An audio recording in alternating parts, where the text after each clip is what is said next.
Okay, hai. Untuk hari ini kita akan belajar topik baru iaitu mesin. Mesin merupakan salah satu bab yang terdapat di dalam silibus tahun 6.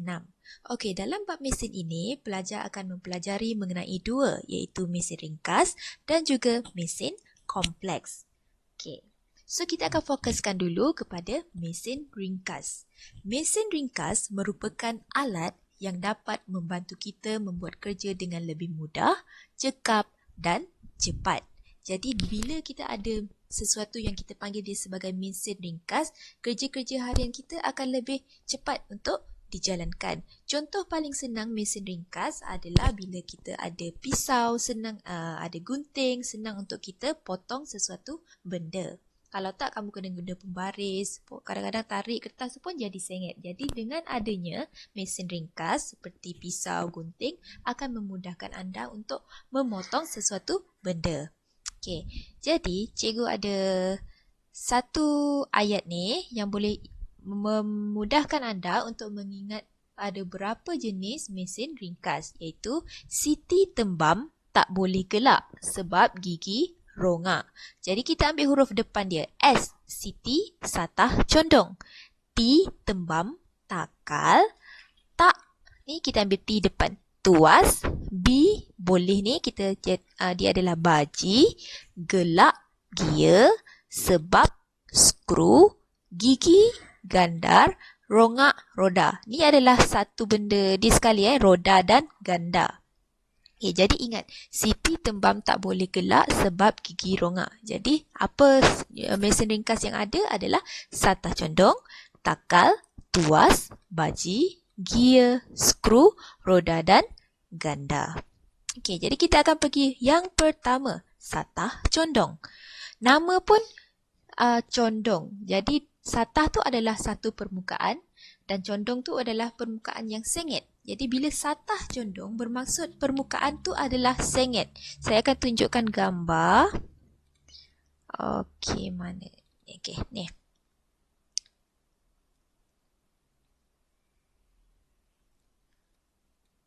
Okey, so nampak ada satu permukaan yang condong dan permukaan rata di bawahnya. Bila ada permukaan yang rata di bawah dan condong ke atas, iaitu menghubungkan satu permukaan yang rendah kepada permukaan yang tinggi, yang inilah kita panggil dia sebagai satah condong. Okay, so tengok dia punya definisi. Satah condong merupakan permukaan yang rata yang condong dan menghubungkan satu tempat yang tinggi dengan satu tempat yang rendah. Paling senang kamu bayangkan kamu nak menaiki tangga. Kamu mula dengan tempat yang rendah ke tempat yang tinggi. Jadi dia macam ada sengit sikit supaya kamu boleh bergerak naik. Kalaulah tangga tu straight, kamu takkan boleh naik. Sebab tu tangga dikategorikan sebagai salah satu mesin ringkas iaitu satah condong. Okey. Yang kedua, tuas. Apabila sebut tuas, tuas akan terdiri daripada 3 benda. Okey, tuas terdiri daripada tuas dia akan ada fulcrum, beban dan juga daya.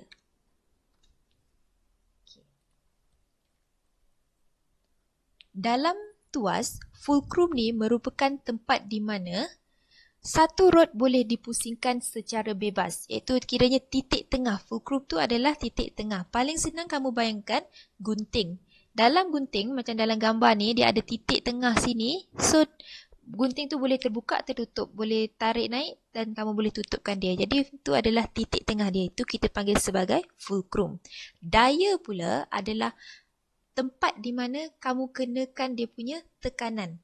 Contoh tempat kamu pegang gunting tu. Yang tu adalah di mana daya dikenakan. Dan beban pula adalah tempat di mana kamu letak benda yang kamu nak gunting. Contoh kertas. Bila kamu letak kertas pada hujung gunting, jadi di situ tempat tu kita panggil sebagai beban. Macam sini beban. Di tengahnya fulcrum dan tempat kamu tekan tu adalah daya. Okay. Jadi tuas ni kita terbahagi kepada 3 kelas. Tuas kelas pertama, tuas kelas kedua dan tuas kelas ketiga. Kamu ingat susunan dia F, B, D. Kalau tuas kelas pertama, fulcrumnya berada di tengah-tengah. Sebab tu kita mula dengan F. Kemudian tuas kelas kedua, B. Beban berada di tengah. Tengok gambar ni ya, beban berada di tengah. Dan D, tuas kelas ketiga, daya berada di tengah. Okay. Jadi semua ni dia memberi contoh kepada alat-alat yang berbeza. Contoh fulcrum terletak di antara beban dengan daya. Jadi ini adalah tuas kelas pertama. Contohnya adalah gunting, pelayar, pembuka tin dan bila kamu cabut paku. Macam mana kamu nak tahu mesin ringkas tu berada pada tuas kelas keberapa? Kamu tengok apa yang berada di tengah. Ingat, kalau tuas kelas pertama yang berada di tengah adalah fulcrum. Okay. Kemudian tuas kelas kedua yang apa yang berada di tengah adalah beban. Macam contoh adalah pembuka botol. Tengok, beban berada di tengah-tengah sebab dia nak buka penutup botol tu. Jadi beban dia adalah penutup botol ni berada di tengah-tengah. Lepas tu dia punya daya di hujung, fulcrum dia dekat hujung atas ni supaya dia boleh pusingkan pembuka botol tu. Kemudian contoh yang lain adalah kacip kekeras, pemotong kertas dan kereta sorong. Paling mudah juga kamu nak bayangkan fulcrum tuas kelas kedua adalah kereta sorong.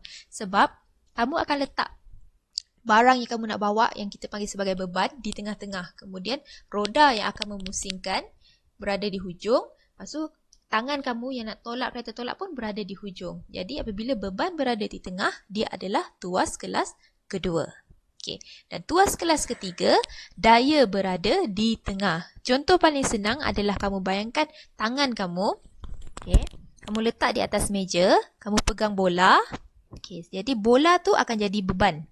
Kamu punya siku akan jadi fulcrum, dia akan bergerak kan. Bila kamu letak kamu punya siku di atas meja, jadi dia akan bergerak atas bawah. Jadi itu adalah fulcrum dan daya adalah di tengah-tengah dengan kamu. Kamu tengok dalam gambar ni. Daya di tengah, fulcrum di tepi, beban pun di tepi. Jadi ini adalah tuas kelas ketiga. Kamu boleh tengok lagi contoh lain seperti pengepit ais, penyapu pinset. Okey. Diingat, tuas ada tiga dia punya istilah yang penting, iaitu ada fulcrum, beban, daya, kemudian terbahagi kepada 3 kelas, tuas kelas pertama, kedua dan ketiga. Macam mana nak ingat? Ingat F, B, D. Kalau tuas kelas pertama, fulcrum di tengah, tuas kelas kedua, beban di tengah, dan tuas kelas ketiga, daya berada di tengah. Okay. Kemudian daya diperlukan untuk mengangkat beban bergantung kepada kedudukan fulcrum. Sekejap ya. Maksudnya di sini, apabila kita membuat sesuatu, kita ingin menggunakan mesin ringkas, kita nak tahu daya yang kita nak kenakan ke atas mesin ringkas tu kuat ke perlahan, semuanya bergantung kepada titik di mana fulcrum berada. Okey. Yang ini, kalau di dalam kelas, biasanya cikgu akan ambil pembaris. Kemudian letak pemadam di bahagian tengah. Pembaris, pemadam. Lepas tu, kamu letak macam dalam gambar ni. Kamu letak satu sekali tu, pertama kali kamu buat tu, kamu ambil pemadam, letak di hujung. Lepas tu, kamu letaklah sharpener ke apa di atas dia. Lepas tu, kamu cuba tekan. Kalau kamu rasa bila fulcrum tu berada di hujung, bila kamu nak tekan tu, kamu perlukan daya yang kuat ataupun daya yang perlahan. Lepas tu kamu cuba lagi sekali, kamu letak fulcrum tu jauh daripada, contoh kamu letak sharpener dekat atas. Jadi kamu cuba letak pemadam tu di hujung dekat dengan tempat daya. Jadi kamu tengok sama ada bila fulcrum dekat dengan beban atau fulcrum jauh dari beban, yang mana yang akan mengenakan daya yang lebih kuat. Okey. Ni kamu boleh buat sendirilah eksperimen ni. Tapi apa yang sebenarnya kamu akan dapat rasakan adalah apabila fulcrum, pemadam kamu tu dekat dengan sharpener, daya yang diperlukan untuk angkat sharpener tu sikit je. Kamu tekan je, sharpener tu akan naik dah. Tapi kalau kamu letak fulcrum jauh dari sharpener tapi dekat dengan daya, kamu kena tekan bagi kuat baru sharpener tu naik.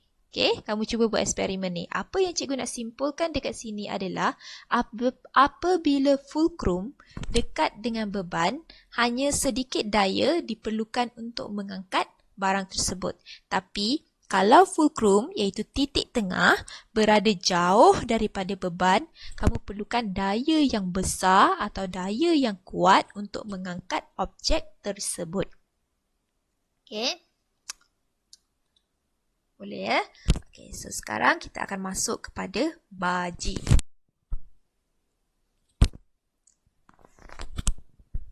Okay, baji ni paling senang kamu bayangkan adalah pisau di dalam rumah kamu. Kerana baji ini terdiri daripada satu ataupun dua satah condong. Macam pisau, kamu boleh tengok gambar pisau.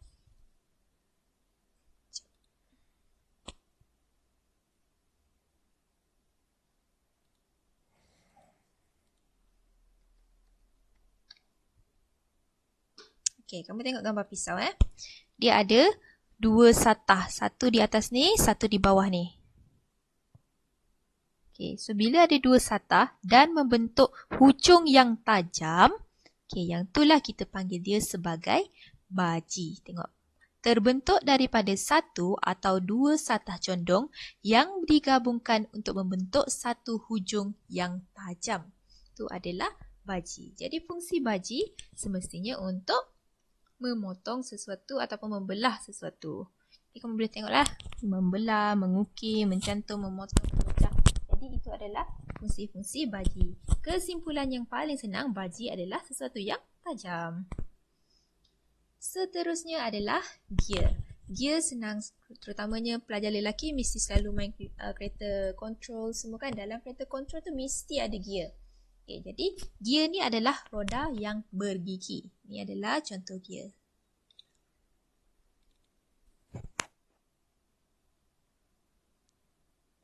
Ini adalah contoh gear. Nampak roda dan bergigi. Biasanya dalam sesuatu mesin, mesti ada gear yang kecil dan ada satu gear lagi yang besar. Okay, jadi apa fungsi gear? Gear memutarkan sesuatu objek dengan mudah. Contoh adalah dalam kereta. Kalau tak ada gear dalam kereta, macam mana kereta kamu nak gerak? Yang kedua, menukarkan kelajuan putaran. Okay, daripada kereta yang baru nak mula gerak ni slow, lepas tu tiba-tiba ayah kamu speed. Itu adalah salah satu juga fungsi gear untuk menukarkan kelajuan putaran objek. Dan yang ketiga, menukarkan arah putaran objek. Yang ni biasanya kamu boleh bayangkan dalam bila orang bawa bot lah. Bila bawa bot dia nak bergerak ke kiri ke kanan, dia akan menggunakan gear. Okay. Okay, macam tadi saya cakap, biasanya dalam satu mesin dia ada gear yang kecil dan akan ada pasangan dia gear yang lebih besar sedikit. Jadi putaran satu gear tu, bila satu bergerak, satu lagi akan bergerak. Disebabkan dia rapat antara satu sama lain. Kamu ingat gear dia akan bergerak bertentangan. Kalau yang kecil tu bergerak ke kanan, yang besar akan bergerak ke kiri. Dia akan bergerak bertentangan. Dia tak akan gerak ke arah yang sama. Dia akan bertentangan. Kalau yang besar ke kanan, yang kecil ke kiri. Dan putaran gear yang kecil lebih laju daripada gear yang besar. Jadi kalau kamu senang nak ingat, kamu ingat orang yang saiz kecil dia lari lagi laju daripada yang saiz besar. Okay. Dan contohnya adalah jam. Contoh yang ada gear adalah dalam jam tangan kamu, pemukul telur yang mama kamu buat kek tu, dalam tu ada gear. Sebab dia boleh tukar-tukar kelajuan. Seterusnya adalah skru. Skru ada dekat kebanyakan, ada je dekat, senang je kamu nak tengok kan gambar skru. Ada gambar skru. Okay. So inilah skru. Jadi lingkaran-lingkaran yang kamu nampak ni, kita panggil dia sebagai bebenang. Ya, yang kamu nampak ni, Lingkar ni kita panggil sebagai berbenang. Jadi apa fungsi skru? Semestinya kamu boleh tengok dalam peralatan perabot di rumah kamu, skru menggabungkan objek, dia mencantumkan objek. Kalaulah kerusi meja kamu tak ada skru, macam mana dia boleh melekat? Ataupun skru juga digunakan untuk mengangkat sesuatu objek. Contoh adalah dalam jack kereta. Orang yang nak tukar tayar kereta tu kan dia akan pakai jack kereta. Dalam jack kereta tu ada skru sebab dia boleh angkat kereta tu naik ke atas. Okay. Dalam skru, semakin banyak bilangan berbenang, maksudnya lilitan dia semakin banyak atau semakin rapat antara satu sama lain, semakin kurang daya diperlukan untuk memasang skru itu kepada papan. Okay, sini kalau dia punya lingkaran ni semakin banyak dan rapat antara satu sama lain, kamu kenakan daya yang sedikit pun dia dah cantum banyak. Kalau dia jarak antara satu sama lain, kamu kena pusing banyak kali, barulah perabot tu boleh bercantum. Jadi kesimpulan kat sini, semakin banyak berbenang, semakin rapat berbenang antara satu sama lain, semakin kurang daya yang perlu dikenakan. Seterusnya adalah takal. Okey, takal ni kalau zaman dulu-dulu biasanya kalau kat rumah kampung-kampung adalah dia kena nenek-nenek nak angkat air dalam perigi. Biasanya ada takal. Gambar takal. Okey, yeah. Okay. Takal terdiri daripada roda yang ada alur sebab dia nak masukkan tali. Macam ni. Roda yang beralur dan juga ada tali. Ini kita panggil dia sebagai takal. Sebab apa? Sebab dia nak angkat beban. Contohlah dekat sini adalah baldi air. Jadi senang untuk kamu tarik daripada bawah naik ke atas. Sebab adanya roda dan juga tali ni yang kita panggil dia sebagai takal. Okey. Jadi dekat sini dia pun tulis takal terdiri daripada satu roda beralur dan bertali dan digunakan untuk mengangkat beban dengan lebih mudah secara menegak. Okey, takal terdiri daripada 3. Takal tetap bermaksud dia punya roda ni stay dekat situ, tak bergerak. Okey, tetap, nama pun tetap, dia tidak bergerak. Takal bergerak, dia punya takal ni boleh bergerak ke kiri, ke kanan. Okey, dan yang ketiga adalah sistem takal gabungan. Maksudnya dia ada dua-dua. Dia ada yang tetap dan dia ada yang bergerak. Okey. Seterusnya yang terakhir adalah roda dan ganda. Okey, roda dan ganda terdiri daripada roda yang berdiameter besar dan satu ganda yang berdiameter kecil. Ganda tu adalah ibarat macam satu rod besi. Roda lah yang bulat besar macam tayar, kan? Mana gambar? Okey. So here's the picture. Okay. Yang bulat besar ni roda. Dia punya rod sini tengah ni kita panggil sebagai ganda. Okay. Paling senang adalah kereta, tayar kereta. Dia ada roda dan dia ada ganda. Okay. Semasa roda diputarkan, ganda pun turut berputar ke arah yang sama. Dia tak sama macam gear. Gear kalau satu berputar ke kanan, satu lagi akan berputar ke kiri. Tapi untuk roda dan ganda, sebabkan dia bersama-sama, kalau roda ke depan, ganda dia pun gerak ke depan. Dia akan berputar ke arah yang sama. Okay, so contoh roda dan ganda, kamu boleh tengok dekat sini lah. Tengok pemutar skru. Jadi dia punya roda adalah tempat yang kamu pusing.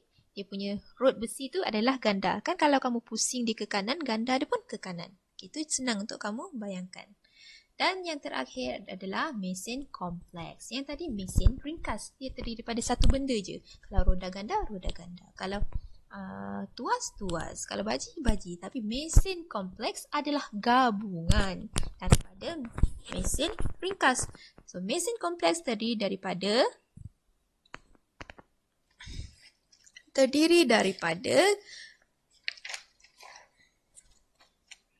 dua atau lebih mesin ringkas. Okay. So macam basikal. Okay. Dalam basikal ni ada gear dan dia ada roda dan ganda dekat tayar. Okay. Kereta sorong ada tuas. Sebab apa? Sebab dia ada beban, dia ada daya dan ada fulcrum. Dan dia juga tengok dia ada tayar ni. Jadi sini ada roda dan ganda. Dia terdiri daripada dua. Lepas tu ada apa lagi? Kita ambil contoh. Gunting. Gunting dia ada tuas. Sebab apa? Sebab dia ada beban, dia ada fulcrum, dia ada daya. Dan dia ada apa benda yang tajam ni? Kita panggil sebagai baji. Okay, jadi itu adalah contoh-contoh mesin kompleks, iaitu gabungan antara dua ataupun lebih daripada satu mesin ringkas. Okay, so harap dengan video ni dan juga video animasi tu pelajar boleh fahamlah bab mesin. Okay, selepas dah selesai fahamkan bab ni, boleh mula menjawab soalan.